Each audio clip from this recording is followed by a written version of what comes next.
The rain had been falling for 3 days. She had stopped counting the miles somewhere around the second day, when her boots began to leak and the coast road turned to a gray ribbon threading through gray fog and gray water, and she could no longer tell where the ocean ended and the sky began. She carried everything she owned in a canvas pack with a broken shoulder strap she had fixed twice with electrical tape, and she was 19 years old, and she had nowhere left to go. The town she had fled 2 weeks ago was far enough behind her that no one would follow. She knew that much. But knowing you were no longer being chased was not the same as knowing where you were going, and the difference between those two things had been eating at her for days. She had slept under a highway overpass, in an unlocked church, in the back of an abandoned pickup truck with a rusted-out floor that let the wind scream through all night. She had eaten crackers and peanut butter and, once, gratefully, a bowl of soup from an old woman at a gas station who had not asked a single question. The coastline here was wild and unfamiliar. Cliffs dropped sharply to narrow gravel beaches, and the sea threw itself against the rock with the kind of force that reminded her the world did not care whether she was in it or not. The wind off the water cut straight through her jacket. Her hands were red and stiff. She was following a path that might have been a road once, two ruts through coarse grass running along the cliff top, when she saw it. A rock pillar rose from the water maybe 60 yards offshore, sheer-sided, isolated, the kind of formation the sea carves out over centuries by removing everything weak and leaving only what refuses to break. And on top of it, clinging to the flat summit with apparent stubbornness, stood a small wooden structure, a shack, weathered dark brown by salt and decades, with a tin roof and two small windows and a pipe chimney jutting from the left side at a slight angle. The windows were glowing. She stopped walking and stared. The rain came sideways off the water, cold and constant, stinging her face. She blinked it away and looked again, and the glow was still there. Faint, amber, unmistakably warm, the color of firelight behind old glass. She stood at the cliff top for a long moment, trying to think clearly. There was no boat, no dock, no obvious bridge, just the water churning white and violent between the cliff edge and the base of that rock pillar, and the shack sitting up there like something that had no right to exist. Then she saw the line, a rope line, heavy and dark, stretched between a post driven into the cliff edge and an anchor point bolted to the face of the pillar. Most of it was intact. One section near the middle sagged and frayed. Beside the anchor point, a rusted iron ladder climbed the last 15 feet of vertical stone to the top. The tide was coming in. She looked at the rope line again, measuring it with her eyes. 40 feet, maybe 45 from post to pillar. The frayed section was roughly in the middle, and from here it was hard to judge how bad the damage was. The post at the cliff edge was solid. She grabbed it with both hands, and it didn't move. Old wood, treated, driven deep. Someone had cared about this. Someone had planned it. The tide was audible below, filling the space between the rocks with a sound like grinding teeth. She had maybe 20 minutes before the water reached the base of the pillar, and maybe 10 before the crossing became genuinely stupid. She unshouldered her pack, set it against the post, and climbed down the short scramble to the cliff face where the line began. Up close the rope was thick, braided, nautical, the kind used for mooring lines rather than climbing, and the intact sections looked sound despite the weathering. Her hands found the frayed section when she was still on solid ground.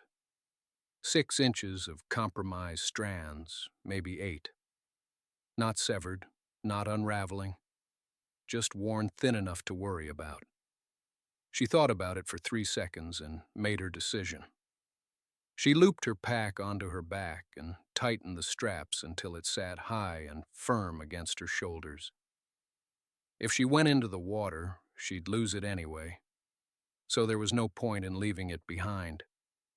She gripped the rope with both hands, tested her weight against it, and began moving out over the gap.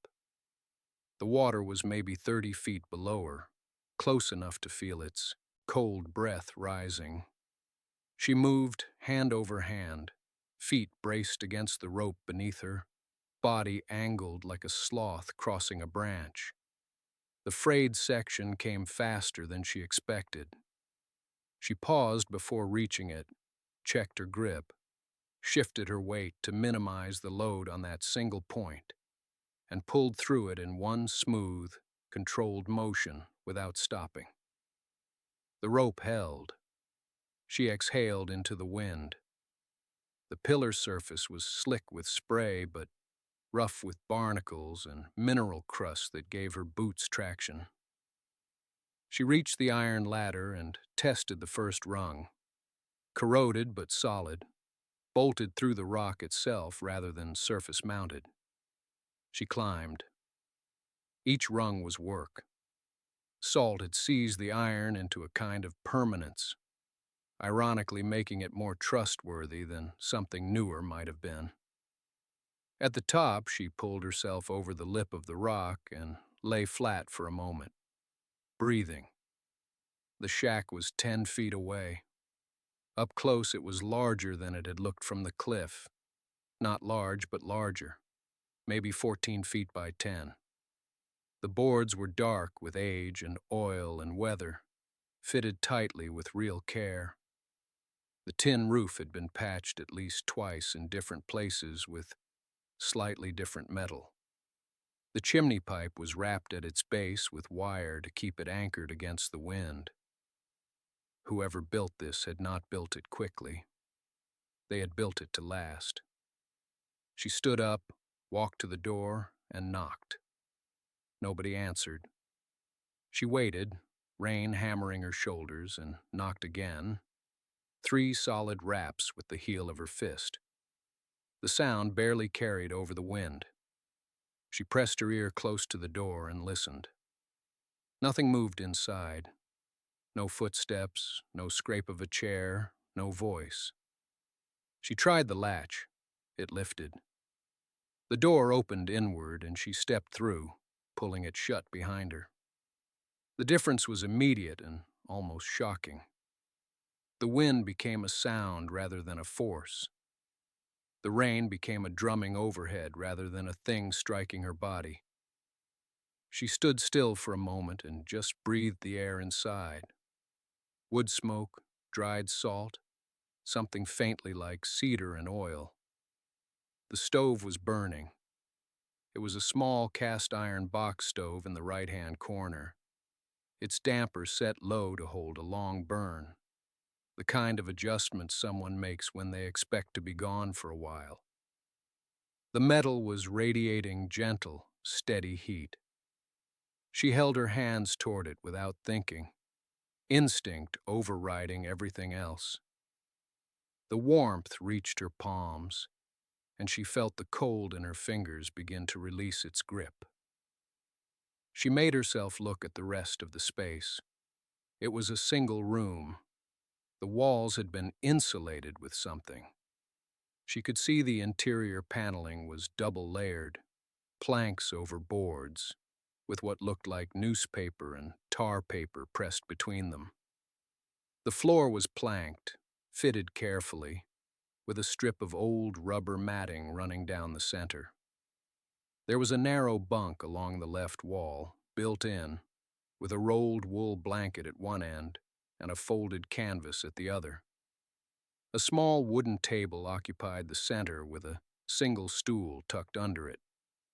On the table sat a kerosene lantern, unlit but with oil in the reservoir, and beside it a tin cup, a spoon, and a folded piece of paper. She did not touch the paper yet. She moved to the shelving built against the back wall. 3 deep shelves ran its full width. The lowest held gear, a coil of rope, a block and tackle set, waterproof bags, a hand pump she didn't immediately recognize. The middle shelf held tools, a small hatchet, a folding saw, a canvas roll that clinked softly when she touched it, probably containing smaller implements. The upper shelf held provisions, tins mostly, sardines, beans, condensed milk, tomatoes, a cloth bag that held oats, a small sealed tin that smelled of tea, a jar of hard candies, lid sealed with wax. None of it was abundant. All of it was deliberate. Someone had stocked this place not for themselves to live in indefinitely, but for someone to survive here long enough to recover. The distinction felt important, though she couldn't have explained exactly why. There was no clutter of personal items, no photographs, no clothing left behind. Everything present was functional. Everything was for whoever came next. She finally picked up the folded paper from the table and opened it. The handwriting inside was careful and unhurried, as though the writer had expected this moment and wanted to get it right. The note began without a greeting, which she appreciated. Greetings assumed you knew something about the person you were writing to. This writer had been smarter than that. If you found this place, you were running out of options. That's the only reason anyone crosses that line. She read slowly, letting each sentence settle before moving to the next. The stove burns driftwood and coal. There's coal in the metal bin outside the east wall, covered with canvas. Use it sparingly at first until you understand how the chimney drafts in different winds. In a hard south wind, it will backdraft if you bank it too high. Keep the damper at the middle position, and you'll be fine. Practical. Utterly practical. She could already feel herself trusting this voice. The rain barrel on the north ledge collects clean water. The hand pump moves it inside to the small tank under the counter. Prime it once before first use. There's a bottle of priming water on the lowest shelf in the left cupboard. Don't drink from the tidal pools. Don't eat the shellfish attached to the east face. That side gets runoff from the farm fields above the cliff, and I've never trusted it. The shellfish on the west face, below the lower ledge, are fine. A low tide and calm weather gives you access. She found herself nodding as she read. Someone had lived with this rock long enough to know its habits, its moods, its safe edges, and its dangerous ones. This wasn't a note written in an afternoon. It was knowledge accumulated over years, distilled down to what mattered. The rope line you crossed is inspected and replaced on a schedule. If you stay longer than one season, you'll need to inspect it yourself. I've left a guide for that in the binder on the lower shelf. Look for the blue cover. Every component on this crossing has a replacement part stored somewhere in this room. Nothing here is meant to fail without warning. She looked back at the lower shelf. She hadn't noticed a binder earlier, but when she looked again, there it was, pushed behind the coil of rope. Blue cover, just as described. You're allowed to stay as long as you need. That is the only rule. When you leave, if you leave it ready for the next one. Restock what you used if you're able. If you can't, leave a note of what's missing so whoever comes next knows what to gather. The point of this place is that it keeps working. The note ended there, mid-page, with no signature, no name, no date. Just the careful handwriting stopping at its natural limit. having said everything it needed to say and nothing it didn't. She folded it back along its original creases and set it on the table where she'd found it. Outside, the storm had not softened. Rain moved against the single window in hard, lateral sheets, and the rock beneath the floor transmitted every collision of wave into her feet. But she was dry and warm, and the stove ticked steadily, and the lamp burned without flickering. She opened the blue binder. The binder was organized in a way that told her something about the person who had made it. Not alphabetically, not chronologically, but by what you needed first. The first section was a single laminated card labeled water. It explained that the cistern under the floor held roughly 40 gallons, fed by a copper pipe running up the north face of the rock to a collection pan on the roof. The pan had a mesh screen. In heavy rain, the cistern refilled in 2 days. In dry weather, it held enough for 2 weeks if used carefully. Careful use was defined. 1 cup for cooking, 1 cup for drinking per meal, and a small basin for washing every other day. She read it twice. Then she looked at the floor and found the iron ring she had missed before, set flush into the boards near the stove, and lifted it. The cistern was there, cool and dark, water sitting just below the lip of a wooden bucket that had been left inside on a hook. She lowered the bucket, heard it fill, lifted it. The water was clean and faintly sweet from the copper. She drank 1 careful cup and felt steadier. The second section was firewood and heat. The lean-to she had passed on the south side of the rock, the one she had taken for a broken storage shed, was not broken. It latched from the inside. Behind it was a split cord of hardwood, stacked tight and covered with oilcloth. Enough for 8 weeks, the card said, if burns were kept small and the damper was properly set. There was a diagram of the damper. She had set it correctly without knowing. That felt like something. The third section was longer, supply log, and this was where the binder became something stranger and more serious. It was not a list of what the place contained. It was a record of who had been here, not names. The entries were short and impersonal, written in different hands, in different inks, on lined notebook pages that had been hole-punched and added over years. Each entry followed the same loose structure, a season and approximate year, a brief note of what had been found, what had been used, what had been left. Some entries were only 2 lines. One was nearly a page, written in small, careful cursive, describing how the author had repaired the rope line after a winter storm had taken out 2 of the wooden toggles. They had used materials from the lean-to and a spool of braided cord from the supply shelf. The repair had held. She turned the pages slowly.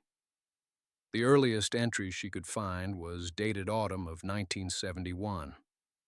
The handwriting was faded but legible.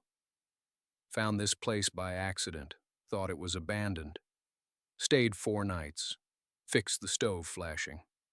Left 2 tins and a box of matches. 25 years of entries, different seasons, different hands, different needs. Some people had stayed a single night. Some had stayed a month. A few had noted what work they had done before leaving. One entry, undated, said only, I didn't know places like this existed. I do now. She sat with that for a long moment, the binder open across her knees, the stove ticking beside her. She read deeper into the binder, going backward through time. The entries were not dramatic. That was what struck her most. They were plain, practical, recorded in the same tone a farmer might use to log rainfall, or a mechanic to note oil changes. Someone had repaired a hinge. Someone had found the water barrel cracked and replaced it with a metal one hauled across in a bucket harness they had rigged themselves. Someone had noted the rope line was fraying at the far anchor and had reinforced it with doubled cord wrapped in a spiral pattern. The notes about repairs outnumbered everything else. Whoever passed through this place seemed to understand, almost by instinct, that the shack survived because they made it survive. She turned to a cluster of entries from the mid-1980s, 3 different hands in close succession. One had stayed during a bad winter. They had burned through nearly all the split wood and had written an apologetic note, followed by a practical one. Cut and stacked replacement from the fallen pine on the south ledge. Should last 2 seasons, if dry. The next person who came, months later, had written, "Found the wood. Thank you." And the one after that, "Used the last of it. Cut more. Left extra." It was a conversation across years. No one knew who they were talking to. They would never meet. But they answered each other anyway. She set the binder on the cot and stood, stretching her back. The stove had settled into a steady, low burn, and the rain outside had changed register, from the hard, percussive lashing of earlier to something quieter, more persistent, a patient soaking rain. She went to the window and looked out. The sea was still rough, but the worst of the storm had moved inland. She could see the horizon again, a gray smear between darker gray above and below. She turned back to the room and looked at it differently now. Not as a refuge she had stumbled into, as something that had been maintained, passed forward, kept alive deliberately. Every piece of equipment, every stocked shelf, every repaired fitting represented a choice someone had made to leave things better than they found them. Not for themselves, for whoever came next. She thought about the rope line, the fraying she had noticed on the far side before she crossed. She had not imagined it. She should check it properly once the rain eased. She thought about the wood supply. She had used some already. She would need to account for that before she left. Before she left. She had not let herself think much about that, about what came next, about where she would go when the storm passed and she crossed back over the wet rocks to the headland road. She had been too focused on the immediate: warmth, food, safety, rest. But the binder had shifted something in her thinking. The people who had passed through here had always been thinking 2 steps ahead. Not just about themselves, about the next person. She pulled the binder back onto her lap and found the last written entry. She read it once, then read it again. The last entry was different from the others. The handwriting was smaller, pressed harder into the paper as though the writer had been concentrating carefully. The date was June 1994, more than 2 years ago. If you are reading this, the storm found you first, and the rock found you second. That is not accident.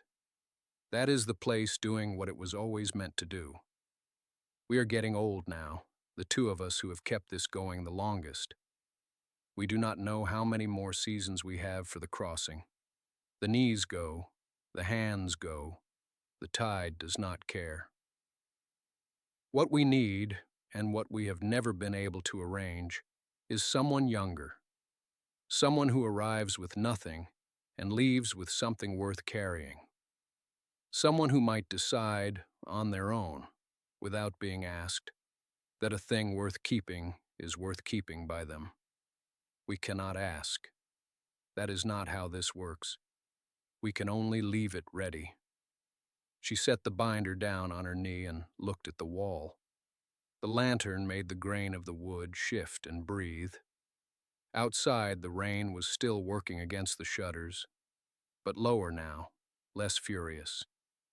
The storm was not done, but it had crested.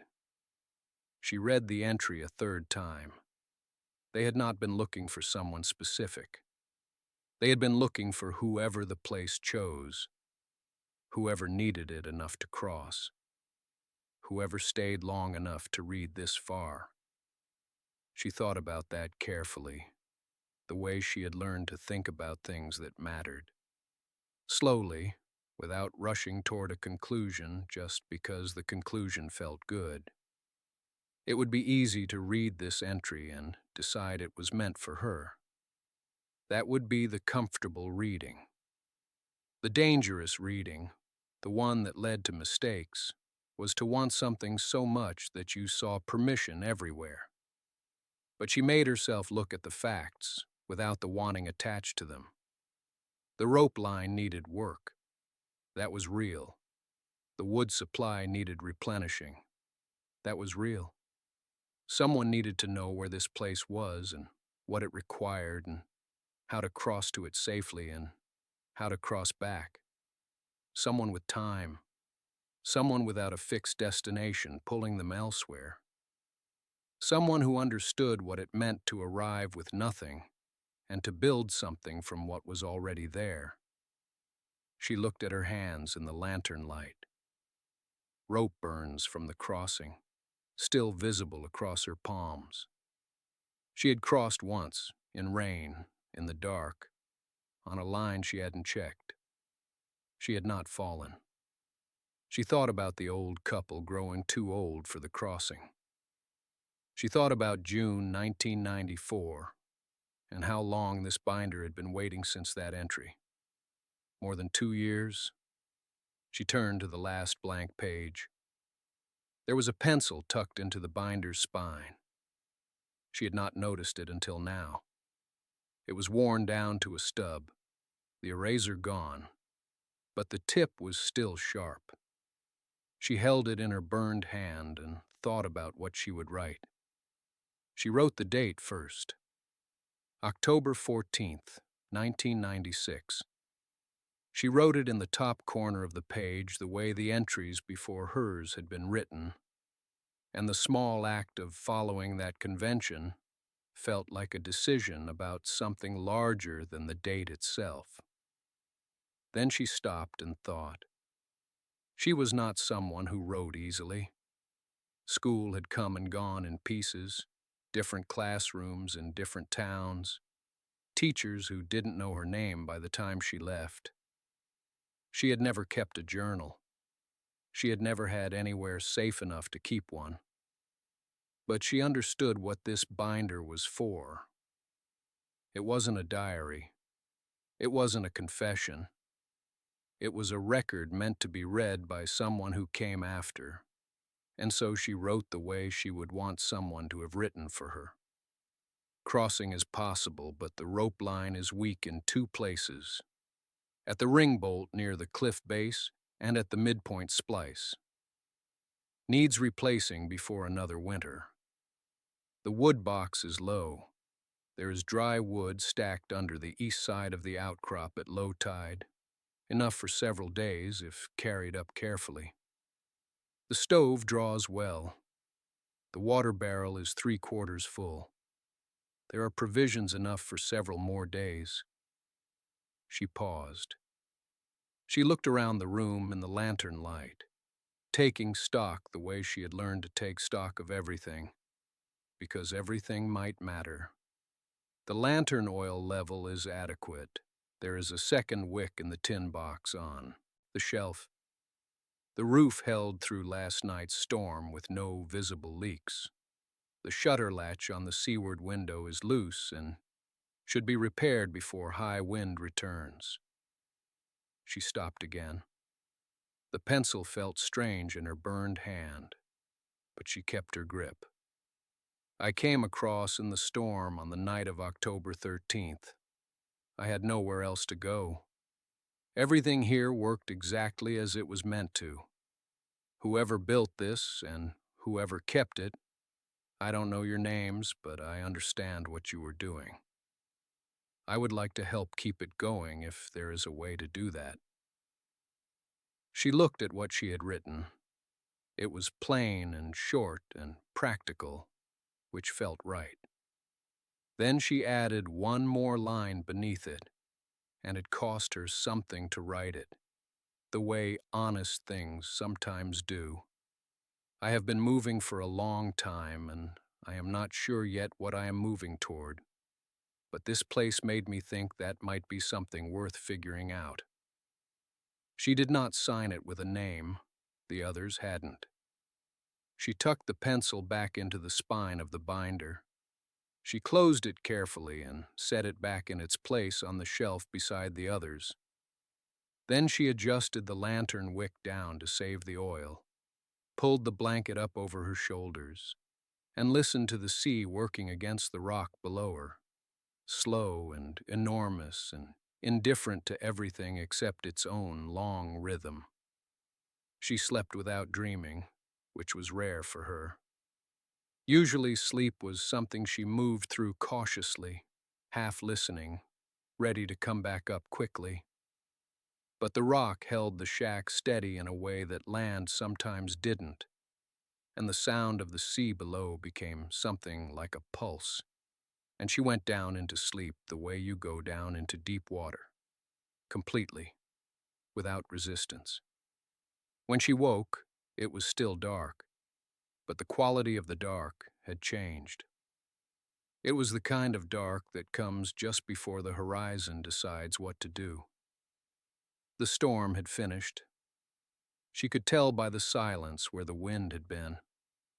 The shack no longer moved in small adjustments against its bolts, and the rain against the glass had stopped, and what remained was just the ordinary sound of waves that had lost their argument with the weather and settled back into their usual motion. She lay still for a few minutes, watching the dark. Then she got up. The lantern had burned low in the night, but not out. She turned the wick up carefully, and the light expanded across the room. Everything looked the same as it had the night before. The shelves, the binder, the stove, the hooks on the wall. But the storm light was gone, and the space felt different, quieter and more certain of itself. She rekindled the stove with the remaining wood and made water for the instant coffee she had found in the tin. She drank it standing up, looking out the eastern window. The sky was beginning. A pale line showed at the edge of the sea, thin and clean, the color of something just starting. Below the shack, the water moved in long swells, dark still and catching no light yet, the rocks wet and reflecting nothing. But the line on the horizon grew. It went from pale to the faint gold that comes before actual color. She thought about the binder on the shelf and the names she hadn't read and the careful sentences people had written there. She thought about whoever had driven the first bolt into this rock and built the first wall against this particular wind. She didn't know if that person was still alive.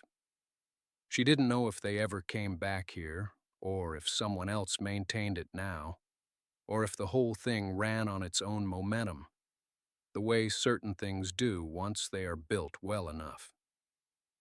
What she knew was that the rope line needed work.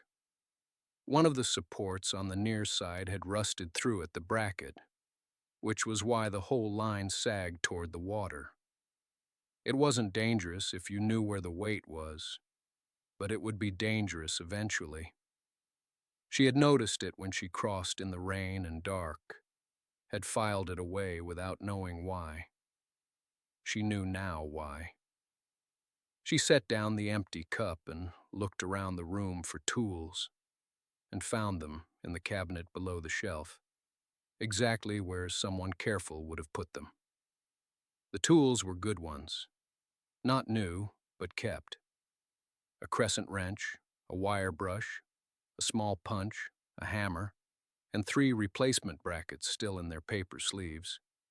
the kind of preparation that meant whoever stocked this place had known the brackets would eventually fail and had ordered spares before they did.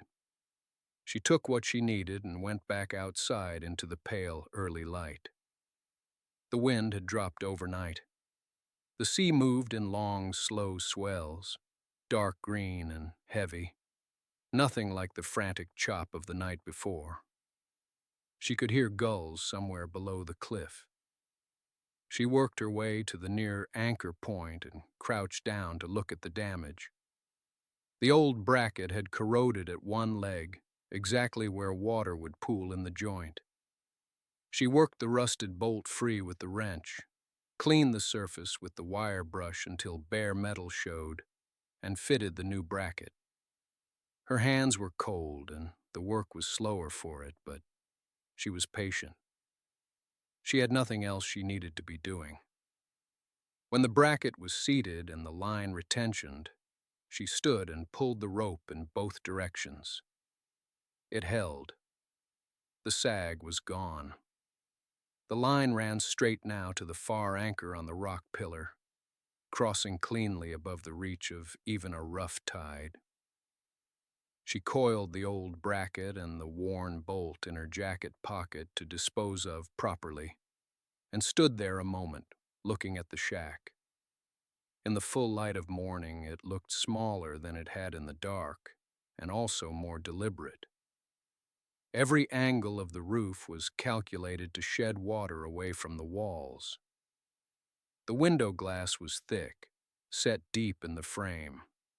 The door fit its jamb without a gap she could see.